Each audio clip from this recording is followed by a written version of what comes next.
बुलेटिनमध्ये तुमचं स्वागत आहे आणि दीपाली सय्यद यांची पत्रकार परिषद सुरू आहे। आपण थेट जाऊयात।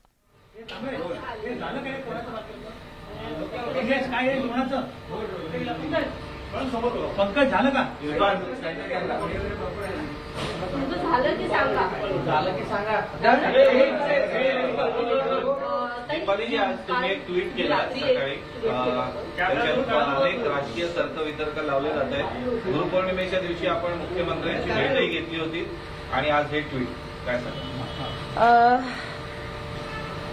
खरी गोष्ट आहे, मी बरेच दिवस झाले आणि माझी मनातली इच्छा मी ट्विटद्वारे एक्सप्रेस करते आणि मी या दरम्यान ज्या भेटीगाठी घेतल्या त्या दरम्यान मला ते एक जाणवलं आणि ती फिलिंग आली। ती फिलिंग मी ट्विटद्वारे तुमच्यासमोर ठेवली। शिवसेना हा एक एवढी मोठी संघटना आहे, त्याच्यातल्या दोन गट जे पडलेले आहेत ते दोन गट मला नको होते। मला पूर्णपणे शिवसेना गट म्हणजे पूर्ण शिवसेना एक आहे ह्यासाठी मी जी मध्यस्थी घेतलेली आहे आणि जी फिलिंग आहे ती मला मी जे काही आहे तुमच्यासमोर मांडते। जे मला दिसले, मला असं कुठेतरी जाणवतं की प्रत्येकाच्या मनात एकत्र यायचं, पण कुठे ना कुठेतरी मान अपमान, एक इगो कुठे अडकला गेलेला आहे आणि मी त्याच गोष्टी फक्त एक्सप्रेस करू इच्छिते की आदरणीय एकनाथ शिंदे साहेब आणि आदरणीय उद्धव साहेब ह्या दोघांनी जर पुढाकार घेतला तर हे आम्ही सामान्य कार्यकर्ते आहोत आणि आमची इच्छा जी आहे ती एक्सप्रेस करण्याचा अधिकार आम्हाला आहे आणि तो अधिकार ठेवूनच मी ते मांडलेलं आहे। बस एवढंच सांगेन की जे काही आहे ते तुमच्या समोर ट्विटद्वारे मी लिहिलेलं आहे आणि ते लवकरच तुम्हाला कळेल। त्याच्यामध्ये भाजप नेत्यांना तुम्ही अभिनंदन मागितलं, भाजप नेत्यांचे आभार मागितले, ते नक्की भाजपचे नेते कोण आहेत? ते जे काही कोण असेल ते मला अधिकार नाही बोलण्याचा, पण जे काही असतील ते तुम्हाला लवकरच कळेल। अधिकारांबाबत संजय राऊत म्हणतात की दीपाली सय्यद या अभिनेत्री आहेत, त्यांना हे अधिकार कोणी दिले? त्यांनी जपून बोलावं आणि विधानाची आहे ती विचारपूर्वक करावी। जपून बोलावं, मी संजय साहेबांना एवढंच सांगेन की मी एक साधी कार्यकर्ता आहे, शिवसैनिक आहे आणि प्रत्येक शिवसैनिकला एक्सप्रेस होण्याचा अधिकार आहे आणि मी तो अधिकार ठेवून काम करते। मी एक शिवसैनिक म्हणून आजपर्यंत काम केलेलं आहे, मी शिवसैनिक म्हणून लढा दिलेला आहे आणि माझी इच्छा आहे की जे तुटलेलं घर आहे ते पुन्हा एकत्र यावं आणि मला वाटत नाही की ह्याच्यात मला कुठल्याही कोणाच्याही ह्याची घ्यायची परमिशन घ्यायची जरूरत आहे। जे आहे ते शिवसेना, आम्ही शिवसैनिक आहेत असं म्हणत आहे, मात्र जे करतात त्यांच्यावर कारवाई देखील होते, कारवाईचा बडगा उगारला जातोय। तुमच्यावर देखील जर कारवाईचा बडगा उगारला गेला तर तुम्ही शिंदे गटात जाणार का? माझ्यावर कारवाईचा ह्याचा संबंधच येत नाही। मी आजपर्यंत मी मध्यस्थीची भूमिका केलेली आहे आणि मोठे नेते त्यांचा तो अधिकार आहे, ते काहीही करू शकतात, ते एकत्र येऊ शकतात, ते एकत्र वेगळेही होऊ शकतात। आज त्यांनी हा फक्त विचार करायला पाहिजे की आपण ज्या गोष्टी करतो त्याच्याने कालचे माझे छोटे छोटे कार्यकर्ते किती होरपळत आहेत, काय होत आहे आणि ती जी फिलिंग जर ते ठेवलेत आणि प्रत्येकाने, मी तर प्रत्येक कार्यकर्त्यांना हे सांगेन, प्रत्येक आमदारांना हे सांगेन की तुमच्या मनातलीच इच्छा मी बोलते, तुम्ही जर बोलला नाही तर ह्या सगळ्या गोष्टी होणार आहे, कारण हीच ती वेळ आहे आणि हीच वेळ तुम्ही वाया घालू देऊ नका। सगळ्यांनी एकत्र या आणि एकत्र बोलायला सुरुवात करा, कारण सगळ्यांनी एकत्र येण्यातच सगळ्यांचं हित आहे आणि हे शिवसेनेचं हित आहे। नेमके तुम्ही कोणत्या आमदार सांगताय? शिंदे गटाच्या आमदारांना सांगताय की सगळ्याच आमदारांना सांगते? शिंदे गटाच्या आमदारांनी तर सगळ्यांनी बोलले असतात, म्हणजे मी तर म्हणते दीपक केसरकर साहेब असतील किंवा शहाजी बापू असतील किंवा त्यांनी सगळ्यांनी म्हणजे जेव्हा बोलले प्रत्येकांच्या बोलण्यामधून कुठेतरी जाणवलंय की त्यांना एकत्र यायचंय। कोणी असं म्हटलं नाहीये की आम्हाला एकत्र यायचं नाहीये आणि ही फिलिंग सगळ्या आमदारांच्या मनातली आहे, ते फक्त कोणी एकत्र समोर येऊन बोलत नाहीये। मी प्रत्येकाकडे गेले, मी प्रत्येकाकडे एक्सप्रेस केले, मला कळतं की कुठे ना कुठेतरी हा मान अपमान हा कुठेतरी अडकला गेलेला आहे प्रत्येक जण ह्याच्यातच। तर ते सगळं बाजूला ठेवून शिवसेनेचं कशात हित आहे तो विचार करून सगळ्यांनी एकत्र। तुम्ही जे म्हणताय हे फक्त शिंदे गटाच्या आमदारांची नावं घेत आहेत, मात्र दुसरीकडे असं नाहीये, नाही तेच तर मी तुम्हाला सांगते, मला कळतं केसरकरांनी म्हटलेलं आहे की उद्धव ठाकरे यांनी मोठेपणा घेतलं पाहिजे, वडीलकीच्या नात्याने आम्हाला आहे आणि मात्र जबाबदारी असते की घरातून एखादा बाहेर पडला तर त्याचं समजूत काढणे, त्याला परत बोलणे, हे कुटुंब प्रमुखाची जबाबदारी असते। मग यामध्ये जबाबदारी नेमकी कोणाची, काय वाटतं तुम्हाला? जबाबदारी बघितलं मी तेवढंच सांगेन की कुटुंब प्रमुख म्हणून उद्धव साहेब आहेत आणि त्यांच्याकडे आम्ही त्याच नजरेने बघतो। एक कार्यकर्ता म्हणा किंवा कोणी असू दे, आमदार पण म्हणा, ते पण त्या वडीलधाऱ्या नात्यानेच बघतात आणि वडीलधाऱ्या नात्याचं त्या हिशोबानेच ते करतात. आजपर्यंत त्यांचं तुम्ही प्रत्येक वेळी त्यांनी जे वक्तव्य केलेलं आहे त्यात त्यांनी कधी तुम्ही बघितलं नसेल. त्यांनी तेच सांगितलं की मातोश्रीचे दरवाजे सगळ्यांसाठी ओपन आहेत, तुम्ही या. त्यांनी कधीच म्हटलं नाहीये आणि ते हाक मारतायत. इव्हन आदित्यच्या पण बोलण्यामधनं पण ते जाणवलेलं आहे कुठे ना कुठेतरी की ते पण म्हणतात की बाबा तुम्ही या सगळेजण. याचा अर्थ कुठे ना कुठेतरी हे जे सगळं दिसतंय तर याचा अर्थ कुठे मान अपमानाच्या गोष्टी राहिल्या नाहीयेत. साहेबांनी बोलवलेलं आहे आणि ह्या सगळ्यांनी यावं.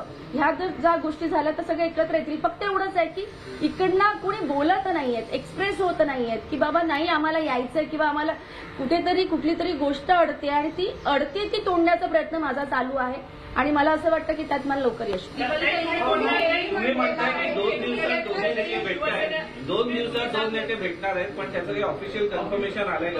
लवकर तुम्हाला दिसेल ना, लवकर तुम्हाला उद्धव ठाकरेंशी काय बोलणं झालं का? उद्धव ठाकरे यांच्याशी काय बोलणं झालं? माझं दोन्ही ठिकाणी बोलणं झालेलं आहे.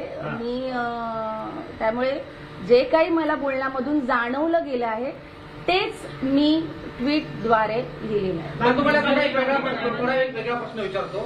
आता सध्या तुम्ही राजकारणात आहात, तुम्ही अभिनेत्री पण आहात. या काळामध्ये आता तुम्ही पक्षाचं काम करताय शिवसेनेचं, मात्र या काळामध्ये तुम्हाला मोठ्या पॅनलचा जर चित्रपट मिळाला तर तुम्ही पहिले पक्ष निवडणार का चित्रपट निवडणार? असं नाहीये, या टायमाला पण मला मोठ्या पॅनलचे पिक्चर चित्रपट होते, अशी गर्दी तिथे पण होते, असं काही नाहीये. आपल्यावर डिपेंड आहे, माझ्यावर डिपेंड आहे की मला काय करायचंय काय नाही करायचं. मला आवडते ती गोष्ट करते आणि प्रत्येकाला जे आवडतं ते त्यांनी करावं. मला हे आवडतंय, मला माझं कुटुंब तुटता कामा नाही त्याचा प्रयत्न मी करते आणि ते मी हे करते. या दरम्यान जर मला चित्रपट मिळाला तर नक्कीच मी तो पण करेन आणि ते करून ते करेन. असं काय नाहीये की तुम्ही राजकारणात आहे म्हणून तुम्ही तुमचं काम नाही करायचं, असं काय नसतं. सगळ्यांनी सगळं काही सांभाळून सगळं काही करता येतं. कुठेतरी आदित्य आणि उद्धव ठाकरे हे साथ घालतात शिंदे गटाला, परंतु सातत्याने उद्धव ठाकरे आणि त्यांच्या आमदारांकडनं आदित्य ठाकरेंकडनं शिंदे गटाला घाण म्हटली जाते, 40 रेडे म्हटले जातात. अशा पद्धतीने काल मुख्यमंत्र्यांनी आपल्या सभेमध्ये सुद्धा सांगितलं की आम्ही जुळवून घेण्याचा प्रयत्न करत होतो, परंतु कुठेतरी ते फिसकटलं, इगो कुठेतरी मध्ये आला, असं मुख्यमंत्री एकनाथ शिंदेंनी काल भाषणात सांगितलंय. नक्की तो इगो कोणाचा आहे? तेच मी तुम्हाला सांगते की हे जे काही मला दिसतंय किंवा काही होत आहे, म्हणजे तुम्ही पण इथे असलेल्या सगळ्यांना मी म्हणते की तुम्ही पण हे बघताय तर तुम्हालाही कुठे ना कुठेतरी मध्ये वाटत असेल ना की ह्या गोष्टी काय चालल्यात, कुठे आहेत.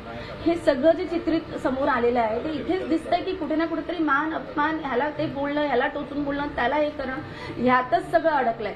जर प्रत्येकाने एक शांततेचा पवित्रा घेतला आणि एकत्र बसून बोलले, जे तुम्हाला दिसेलच आणि आले तर मला वाटतं ह्या सगळ्या गोष्टी थांबतील. लवकरात लवकर हे सगळं तुटावं आणि पुन्हा एकदा शिवसेना एकत्र यावी एवढीच इच्छा. शिंदे गटाचं म्हणणं आहे की संजय राऊत यांनी जी त्यांचं तोंड आहे ते त्यांनी बंद करावं, म्हणजे त्याचे वक्तव्य जे आहेत ती बंद करावी. त्यामुळे सामान्य शिवसैनिक, जसं तुम्ही म्हणताय सामान्य शिवसैनिकाला देखील ठेच पोचली आहे. काय तुमचं देखील हेच म्हणणं आहे का?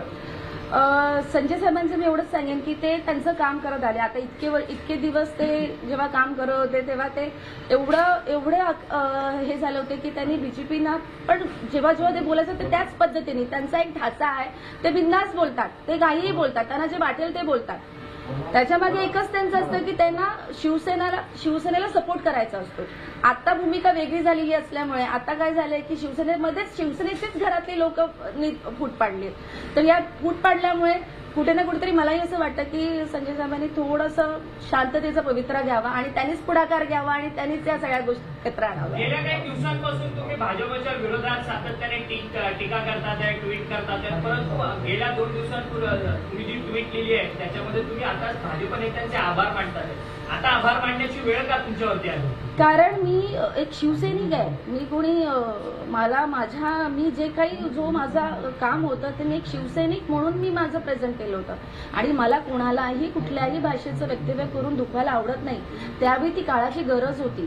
तिथे त्यांनी जे दिलेल्या उत्तराला मला प्रत्युत्तर करावं लागलं. मी त्यांचे आभार यासाठी मानते कारण ज्या पद्धतीने आता जे काही चाललंय तिथे आमचेच शिवसैनिक तिकडेच आहेत. त्यामुळे आम्हाला एकत्र येणं गरजेचं आहे आणि कोणाला कुठेच काहीही न होता जर त्या निमित्ताने का होईना माझा शिवसैनिक एकत्र येत असेल तर मी सगळ्यांचेच आभार मानेन, सगळ्यांनाच मी हे करेन. म्हणजे त्यात भाजप सरकार असू देत की माझे मुख्यमंत्री आदरणीय एकनाथ शिंदे साहेब असतील किंवा माझे पक्षप्रमुख आदरणीय उद्धव साहेब असतील, मी सगळ्यांचे आभार मानते आणि सगळ्यांची माफी मागते की जर माझ्याकडनं काही चुकीची वक्तव्य निघालं असेल तर हे सगळं जे काही आहे ते फक्त आणि फक्त शिवसैनिकांच्या भल्यासाठी.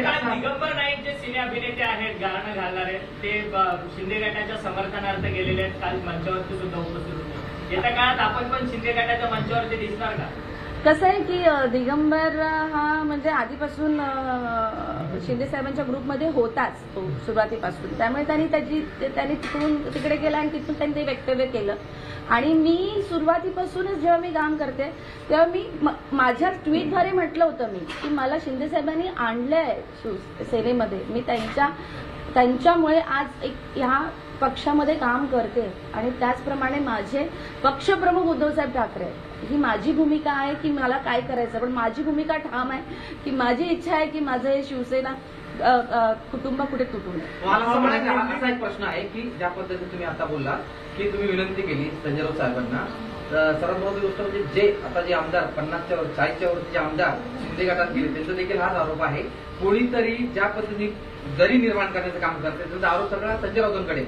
मग तुम्हाला नेमकं तेच म्हणायचं का संजय राऊतांनी आपलं तोंड आवरलं पाहिजे? नाही, असं नाहीये. त्याच्यामुळे असं मी नाही म्हणू शकत की त्यांनी हे असं हे करावं. प्रत्येकाने तिकडे एवढंच आहे की हा जो मान अपमानाचा जो दरी आहे ना, पुढे ह्यांच्यामुळे त्याच्यामुळे असं काही होत नसेल. तुम्ही एक स्टेप पुढे पाऊल आलात की ते पण एक स्टेप पाऊल पुढे येतील, किंवा दोघांनी एकत्र पाऊल एकत्र ठेवा, म्हणजे जेणेकरून एकत्र येण्याने एक पाऊल पुढे येणारी बाकीचे जे खालचे होरपळलेले माझे शिवसैनिक कार्यकर्ते आहेत ते थोडेसे त्यांना ब्रीथ घेता येईल. भाजपच्या मध्यस्थीनं हे सर्व होतंय असं एक म्हटलेलं होतं. याच्यातनं जी नैसर्गिक युती सिद्ध करण्याचा प्रयत्न शिंदे गट करतोय त्याला कुठेतरी अनुमोदन मिळतंय आणि महाविकास आघाडीच्या अस्तित्वाचं प्रश्नचिन्ह निर्माण होतं असं नाही वाटत? अस्तित्व मला एवढं कळतं की आताची या घडीला प्रत्येक जण प्रत्येक पक्ष हा प्रत्येकाचा आपापला विचार करत आहे आणि पक्षाने विचार करून त्याच्यात माझ्या होरपळलेले लोक जे आहेत त्यांना सेफ करण्याचा विचार केला पाहिजे. मग ती नैसर्गिक युती असू दे किंवा महाविकास आघाडी असू दे. महाविकास आघाडीनंतर तोडून आपण इकडे आलेलो आहोत आणि ही नैसर्गिक युती जर होत असेल तर ती चांगल्यासाठी होत असेल तर ती त्यांनी करावी. ट्वीट किया है उससे क्या समझा जाए कि आने वाले दिनों में एकनाथ शिंदे की घर वापसी? घर वापसी तो होनी चाहिए. मेरा तो एक मन की इच्छा है कि घर है, घर में दो भाग नहीं होने चाहिए. कितना भी हो तो मुख्य दोनों भी हमारे आज मुख्यमंत्री माननीय एकनाथ शिंदे साहब और आदरणीय पक्ष प्रमुख उद्धव साहब, ये दोनों भी हमारे लिए उतने ही इम्पोर्टेंट है. आज ये पूरा घर एक है, इन घर में दो टुकड़ा नहीं होना चाहिए और ये मुझे ऐसा लगता है कि आने वाले कुछ दिनों में ये होने वाला है. आपने जिक्र किया कि जो मीडिएटर की भूमिका निभाएगा वो बीजेपी की तरफ से होगा, किनके तरफ इशारा है?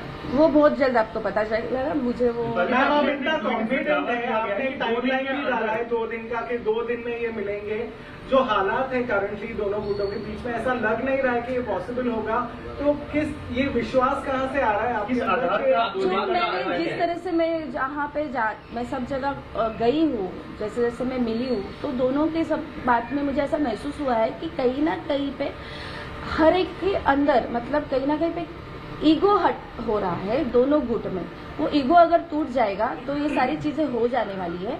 और ये बात करे वो बात करे, मैं बात करूं वो बात करे, इसी में अटकी हुई ये चीज है. तो ये बहुत जल्द आपके सामने ही प्रेजेंट हो जाएगा कि ये सारा चीज टूट जाएगा और हम एक साथ. तो मैम ये मान लें कि आपकी खुद की भावना है, आप ऐसा सोचते हैं, इसका कोई कॉन्क्रीट तत्व अभी नहीं है. There is no proof as such which will prove that proof. देखो हर एक चीज आप अगर स्टेप बाय स्टेप आप देखेंगे, हर एक चीज देखेंगे तो आपको क्लियर हो जाएगा. हर एक कार्यकर्ता, हर एक दोनों गुट में हर एक आमदार भी यही चाहते हैं, अंदर की उनकी फीलिंग है कि ये हो जाए और ये होने के लिए किसी ना किसी को आगे बढ़ना है. मैंने इस ट्वीट में दोनों को भी टैग किया हुआ है, इम्पोर्टेंट लोगों को, जो उनकी तरफ से भी वो फीलिंग है. तो मुझे ऐसा लगता है कि ये हो जाएगा और ये होने वाला है. तो आपने तो टैग उद्धव जी को किया है, शिंदे साहब को सबको टैग किया है जी उसमें। जी, मैंने पंकजा मुंडे जी को भी किया है। पंकजा मुंडे जी ने तो खुद बोला है कि भाजपा और शिवसेना एक होगा तो हमें बहुत अच्छा लगेगा। लेकिन जिस तरह संजय राउत के बयान आ रहे हैं शिंदे कैंप को, उससे काफी ज्यादा दिक्कत हो रही है, तो आपको लगता है कहीं ना कहीं संजय राउत के बयानों के चलते मामला बिगड़ सकता है, जो आपकी मंशा है? देखो, वो उनका काम कर रहे हैं, वो हमारे ज्येष्ठ नेता हैं और उनको जो फीलिंग है वो बोल रहे हैं। जैसे मेरी फीलिंग है वो मैं बोल रही हूँ, ऐसा नहीं कि उनको मैं जो बोल रही हूँ उनको पसंद नहीं है। शायद सबको अच्छा लगता होगा कि सब एक साथ आएंगे तो सब किसको नहीं अच्छा लगेगा। तो संजय राउत जी का भी यही मायना है कि वो ये अगर बोलते कि उनके कहने से हम नहीं आ रहे तो वैसा कुछ नहीं। और मैं भी संजय राउत जी को बोल रही हूँ कि वो भी स्टॉप करें। किसको करनी चाहिए आगे बढ़कर बातचीत किसको करनी चाहिए? उद्धव जी को आगे आना चाहिए कि शिंदे साहब को आगे आना चाहिए? अभी कुछ दिन पहले संजय राउत जी ने कुछ ऐसा सा वक्तव्य किया तो इन्होंने कहा कि हम आने वाले थे तो हम नहीं आए, फिर हम रुक गए। तो फिर वहां पे वो अगर स्टॉप हो जाएगी कुछ इसमें तो मुझे लगता है दोनों के